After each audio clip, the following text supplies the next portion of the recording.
Halo adik-adik semua, berjumpa lagi dengan Abang Febrian.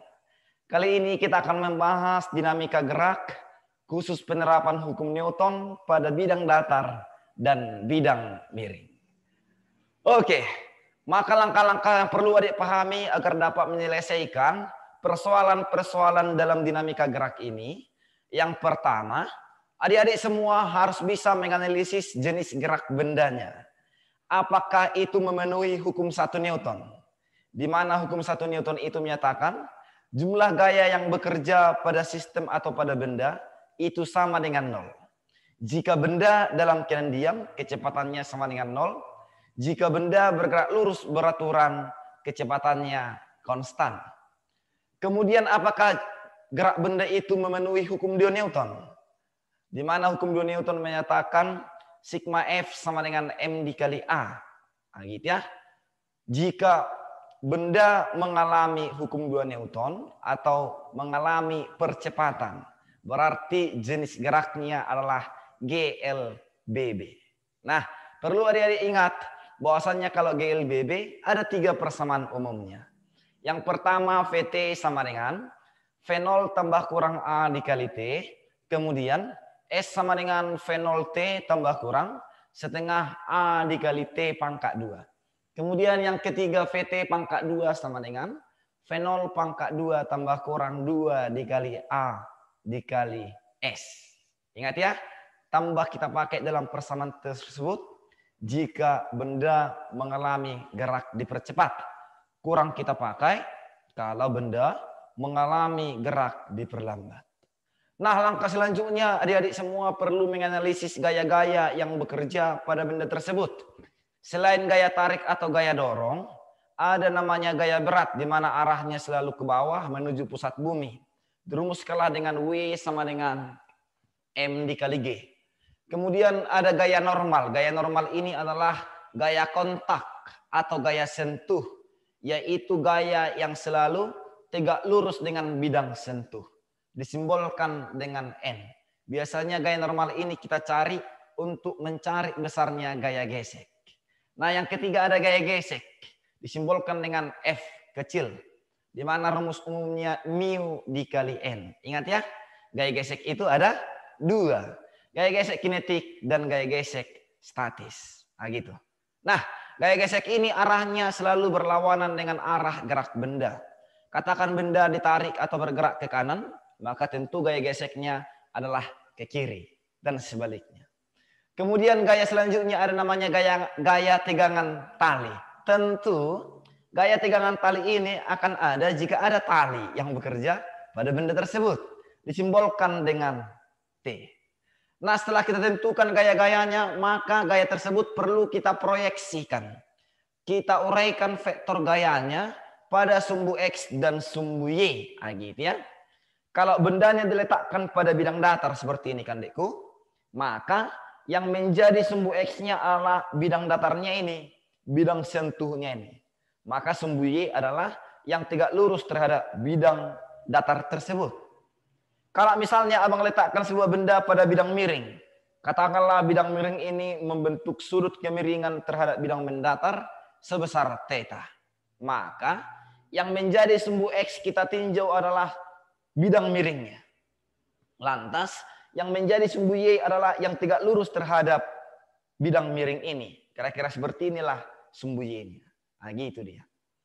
Nah, untuk memahami penggunaannya kita lihat contoh soal nomor 1. Pada soal nomor 1 diketahui ada sebuah benda berada di atas bidang datar kasar. Kemudian benda tersebut ditarik dengan gaya horizontal ke kanan dengan gaya sebesar 30 Newton. Jika benda ini mempunyai massa 3 kg dan koefisien gesek kinetik yang bekerja pada benda terhadap lantai 0,2. Ditanya berapa besarkah percepatan yang dialami oleh benda tersebut. Nah, untuk mencari percepatan tentu kita gunakan hukum 2 Newton. Gitu. Di sini ada bekerja gaya gesek kinetik. Maka untuk mencari gaya gesek tadi, itu mu kali N. Perlu kita cari tahu nilai gaya normal. Sementara gaya normal itu berada di sumbu Y.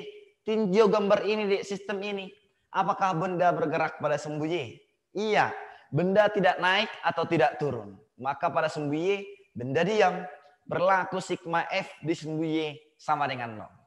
Ingat, ambil gaya ke atas positif, gaya ke bawah negatif. Maka kita dapatkanlah nilai N sama dengan W, 30 Newton. Lantas dari persamaan tersebut, setelah kita dapatkan nilai gaya normal, boleh kita cari nilai percepatan. Di mana benda bergerak pada bidang datar atau sumbu X.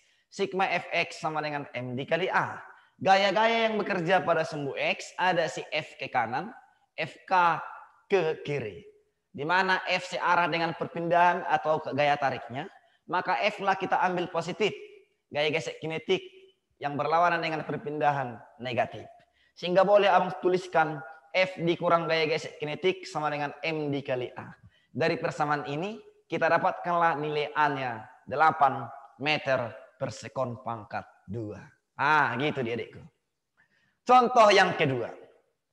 Diketahui ada sebuah benda berada di atas bidang datar. Lantas adikku, benda ini ditarik dengan gaya membentuk sudut 30 derajat sebesar 80 Newton. Jika benda ini mempunyai massa 20 kg, lalu antara benda dan bidang datar bekerja gaya gesek kinetik 0,4. Ditanya, berapa besar gaya gesek kinetiknya? Gitu dia. Maka untuk mencari besarnya gaya gesek kinetik tadi, kita perlu mencari gaya normal. Gitu. Gaya normal berada di sumbu Y. Benda ini di sumbu Y dalam keadaan diam. Gitu ya. Tidak naik atau tidak turun. Maka untuk sumbu Y berlaku sigma Fy sama dengan 0. Nah, gaya F ini perlu kita proyeksikan. Karena dia belum berada di sumbu X atau sumbu Y. Kita proyeksikan terhadap sumbu X namanya Fx. Proyeksikan terhadap sumbu Y namanya Fy. Gitu.